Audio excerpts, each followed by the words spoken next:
bita mu kunyigirizibwa okusomoozebwa nakweremeddewo. My name is David. Yeah.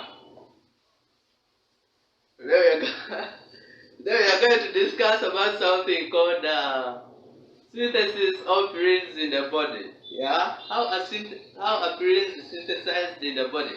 It will be a little long video, but you need to follow it such that you can learn these things and go on when you have it in the brain, not just on paper. You can settle and learn with me. Learn. Persons are here. Those following us online, you subscribe always to David 7 Science Theater Uganda. For more videos, we are going to start right away. The synthesis of purines in the body. It can be de novo synthesis. We're talking about purines are adenine and guanine. So, how are they synthesized within the body? I'm going to talk about synthesis of purine nucleotides or purines. Okay, I can call it that way, but it's the same because we are using amino acids like aspartate, glycine.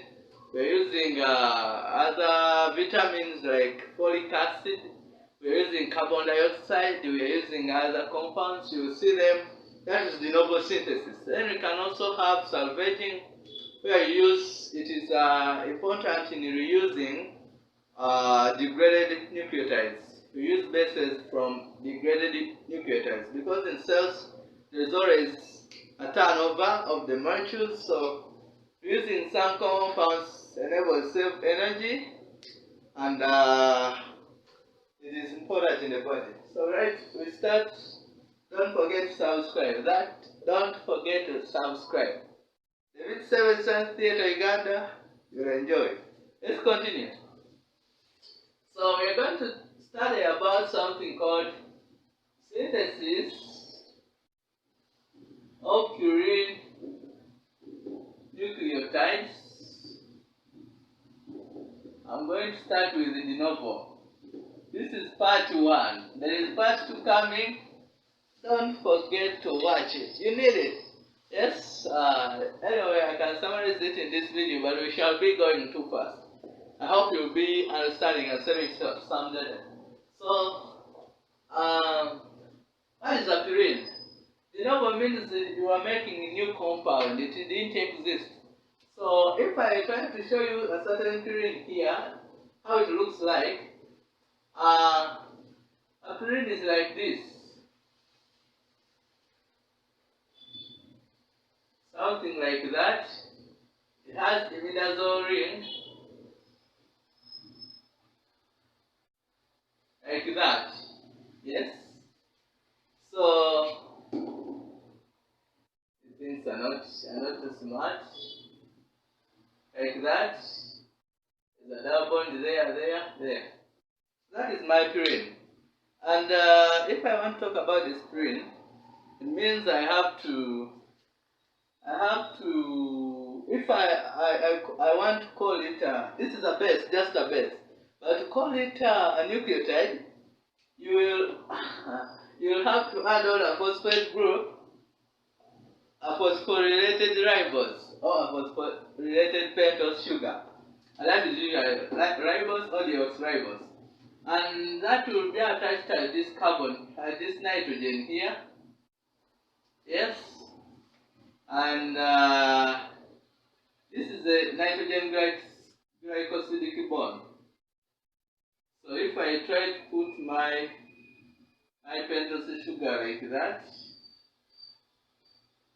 yes, it's beta formation. Means there will be OH, and here it will be CH2, O, and a phosphate group there.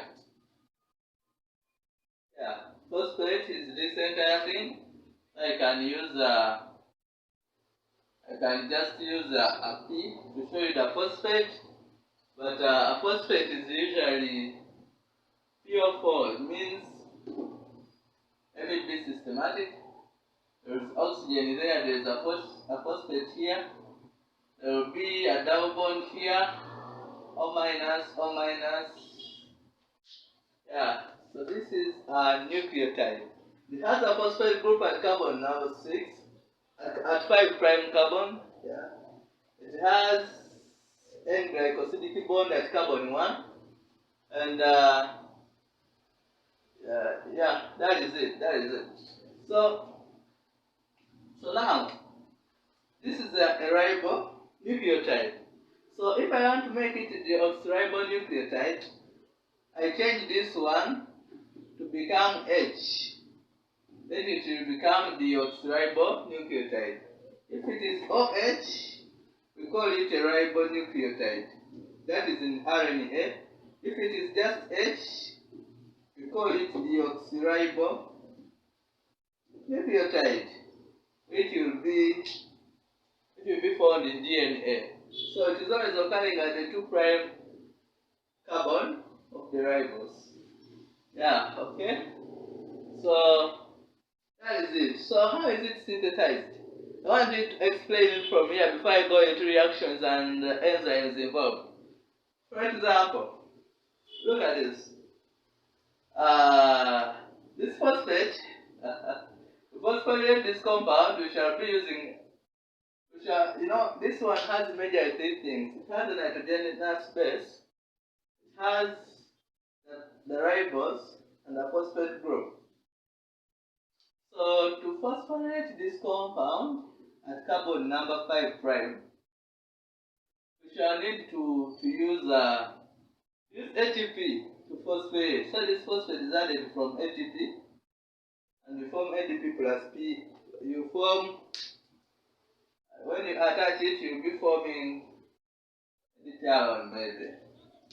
So this phosphate, this is done in the pentose phosphate pathway. So you can't forget to talk about pentose phosphate pathway, because it is the source of the ribose 5-phosphate, the ribose phosphate, which will be used to form PRPP, and the PRPP will be used to attach to form a glycosidic bond here. That is it. So that base is also synthesized in a special way. So look at this. This nitrogen will be put first. So they first put this nitrogen from glutamine. They add that nitrogen to this compound, this entire compound. So an enzyme called glutamine PRPP aminotransferase. That one transfers amino group from glutamine, and that forms a N-glycosidic bond at carbon number 1 of the ribose. That is the carbon you see here. Then the next step will be adding this part here, and this part here is yes, this part here is from glycine.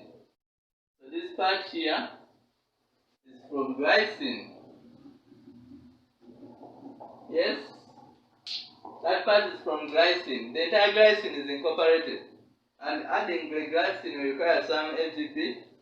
So the next part is to put on to add this carbon there, which will be from N10 4-myotetrahydrofolate.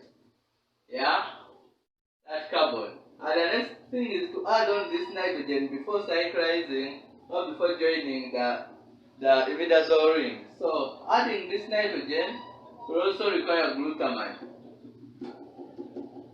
Yeah. So the next thing is to cyclize, and when you add glutamine, you also need another ATP. So it means, and there is a drug called azacitidine. This drug is a glutamine analog. So it inhibits those enzymes which add glutamine, which add amino group of glutamine. Yes. And the next thing is to cyclize here. That will be an imidazole synthase enzyme, amino imidazole synthase in the taste, and it also requires an ATP. Then the next thing is to add this carbon, and that carbon is from carbon dioxide. This carbon from carbon dioxide is added. Yes. After adding that carbon, that is enzyme carboxylase, and enzyme carboxylase. As that. The next thing is to add this nitrogen, which is from aspartate. And you know, for aspartate to donate its alpha amino group, it will cause formation of a succinyl part somewhere, succinate group, succinyl somewhere, because the remaining part, if you remove the alpha nitrogen, it will be a succinyl group. So that succinyl group, using an enzyme adenyl succinate lyase, that enzyme will be cleaving off that side part to form fumarate. And fumarate, you know its structure. Fumarate is like this. Those things you shall see in the next video, but this is just a summary. So fumarate is just something like this. That is fumarate. So after adding a nitrogen group from aspartate, the next thing is to add this carbon here, which carbon is also from N10 formal tetrahydrofolate. This tetrahydrofolate is made from folic acid. Folic acid, that is vitamin B9. And the bacteria are able to synthesize the folic acid. But humans, we get it from diet. It is essential, so it means in bacteria, synthesis of that folic acid can be inhibited using para-amino benzoic acid analogs, yes, like sulfonylamides, which will block synthesis of folic acid. After blocking synthesis of folic acid, it means you have low levels of THF, or not THF. So if you don't have THF, it means you can't synthesize the purine, and if you don't have a purine, it means you can't make DNA, you can't make ribonucleic acids or deoxyribonucleic acids.